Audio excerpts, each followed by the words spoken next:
In the last episode, we explored how myth became authority, and as symbols hardened into belief, belief began to shape human behaviour. However, belief alone does not create an empire. It is important to understand that for belief to govern, it must be very organised, standardised, and administered with precision. And this is where Rome enters the story. You see, Rome isn't the birthplace of faith, but is the architect of structure. Before Rome centralised Christianity, spiritual practice looked very different. Early communities were small, local, and diverse. Interpretation would often vary, and authority was often personal rather than institutional.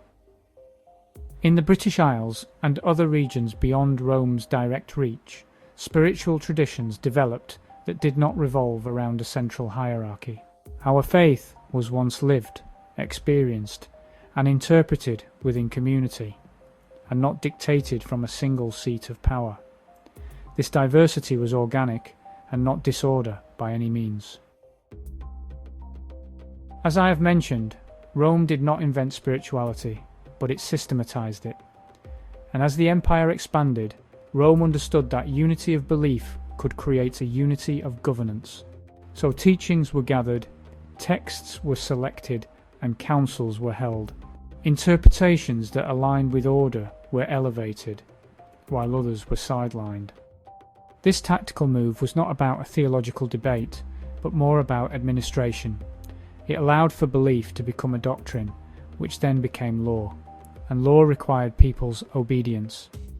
The standardisation that Rome was setting would bring about stability, but this standardisation would also bring limits. When a central authority defines truth, diversity would soon become a threat, and with that, any local interpretations would then become heresy. And anyone who dared to question would become a danger. Over time, spirituality that was once fluid became fixed system, removing mystery with certainty and experience with instruction.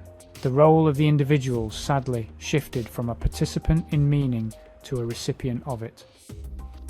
As Christianity aligned with imperial power, the church and the state began to mirror each other.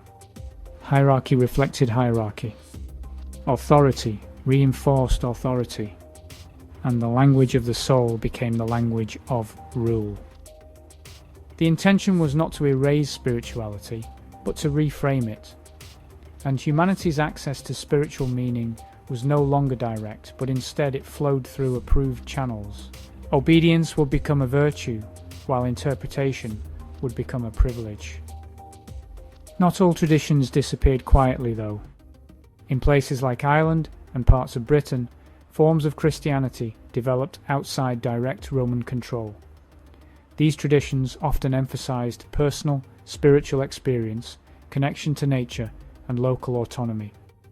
And over time, many of these expressions were absorbed, reshaped, or diminished, and not because they lacked any meaning, but because they resisted centralization. And to Rome, this obviously wouldn't be acceptable. An empire clearly prefers uniformity, because it governs more easily this way. And of course, this pattern is not unique to just Rome. Across history, belief systems have become tools of governance when they are organised, centralised, and enforced, twisting what means something to us to become more of a structure, which then becomes their power.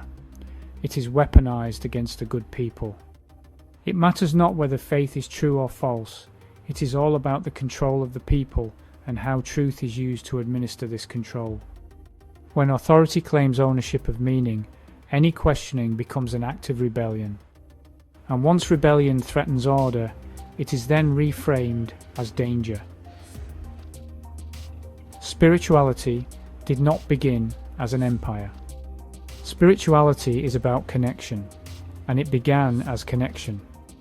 It began as story and shared understanding. But when belief became organised power, its purpose shifted and inverted. In this series, I'm not asking you to reject faith. I am asking how faith became structure and how structure shapes the world we now live in.